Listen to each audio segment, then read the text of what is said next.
Desde los últimos estrenos en cine, las series pasando por los clásicos y las joyas escondidas. Esto es Cine Placebo, con Andrés Murillo.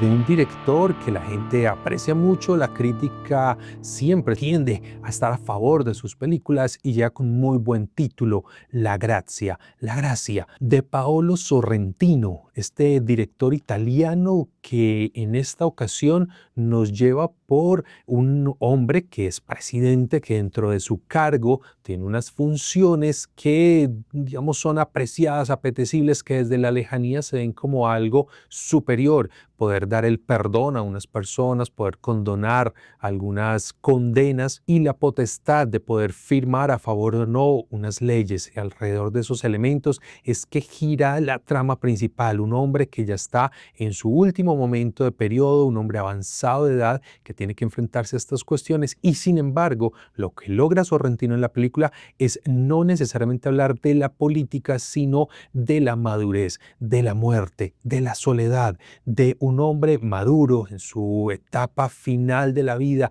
a pesar de su lucidez y su actividad como dirigente de un país, puede también tener esos momentos de melancolía, debilidad, de esos vacíos que van quedando en la vida a partir de estar viviendo múltiples situaciones que solo lo da el tiempo. Entonces Sorrentino hace aquí un giro bastante interesante dentro de sus propuestas. Hace unos años lo habíamos visto con Il Divo, una película muy vibrante, una película también en ese mundo político italiano donde se hacían unas semejanzas con personajes de la realidad, mucho más crítico en este momento, mucho más de frente a esas corrupciones, a esa idea de cómo se manipula a partir del poder. Luego tuvo otro acercamiento importante con Loro, mucho más enfocado en la vida de Silvio Berlusconi, y que, bueno, esta película tuvo quizás más detractores, pero que igual nos mostraba o trabaja esa idea alrededor de la política como un espacio de corrupción, mientras que acá en La Gracia nos lleva más a ese punto de idealización, de ese hombre curtido por los años, por la experiencia, un jurista que siempre pone en la balanza los buenos argumentos para llegar a esas buenas decisiones, cómo tiene que ir atravesando, acercándose al caso, entendiendo los diferentes puntos de vista de quienes defienden, pero vuelve y juega. El trasfondo incluso no es la misma política o una mirada crítica. El trasfondo es ver como un secreto, un dolor de su matrimonio. Su esposa ya ha fallecido, pero tiene un dolor que no ha podido solucionar y eso lo va carcomiendo, y eso, a pesar de los años, pareciera que antes toma más vida y más presencia en ese momento de vida final. Y otro de esos elementos importantes que Sorrentino ha trabajado en otras películas es el relevo generacional o ese cambio de paradigmas, de visiones. En esta película, esa visión de ese hombre maduro que hace esas reflexiones, esa melancolía frente a la vida, frente a ese momento, que sin ser desde la derrota o desde un punto triste, todo lo contrario, es más esa inspiración, una frase maravillosa hacia el final, algo así como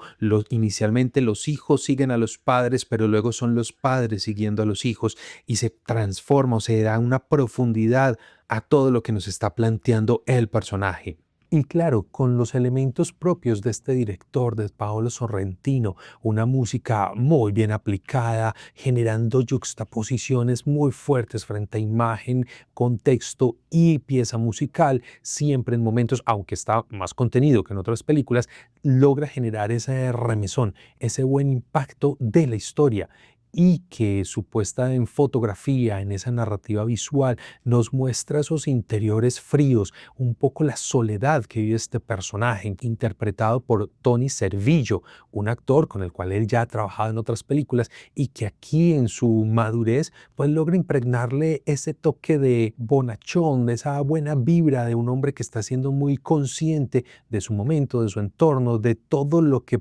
propone para su presidencia. Momentos de baile, una mezcla con rap, incluso aparecer un rapero en medio de una condecoración que es muy del contexto italiano. Se me escapan ahí referentes, tuve que salir a buscar elementos y termina siendo entonces una película muy de Italia, muy de este momento y sobre todo quizás esos contextos de preguntas que se está haciendo la sociedad, vuelve y juega no tanto desde lo político, sino más desde la vida misma. Y es que la película de Sorrentino nos lleva por momentos mágicos, impresionantes. Esa secuencia del astronauta a cámara lenta, a lágrimas, efecto especial que empieza a flotar y nos acerca, nos sumerge un poco a ese surrealismo, a la mente de este presidente. Y en especial ese momento al inicio de la película cuando llega su homólogo de Portugal y empieza una ventisca, un viento, una tormenta, una cámara lenta, un azul maravilloso y ese tapete que se comienza a elevar y hace trastabillar al personaje. El presidente es un espectador de esta situación, es, si se quiere poner un poco, ese símbolo de un hombre frágil, un hombre de edad que está combatiendo contra los embates de la vida, finalmente termina tumbado por toda esta ventisca, una cámara lenta maravillosa, muy bonita secuencia. La gracia es una apuesta de Paolo Sorrentino por hacer esas reflexiones más profundas, lo que permite de alguna manera la madurez de un buen director a través de sus diferentes exploraciones temáticas en el tiempo. Una película para disfrutar, para tomarse con calma, para dejarse llevar por todos los sentidos, es la propuesta que hace Paolo Sorrentino con La Gracia. Déjame saber en los comentarios cómo te pareció esta última entrega de Sorrentino. Hasta un próximo capítulo.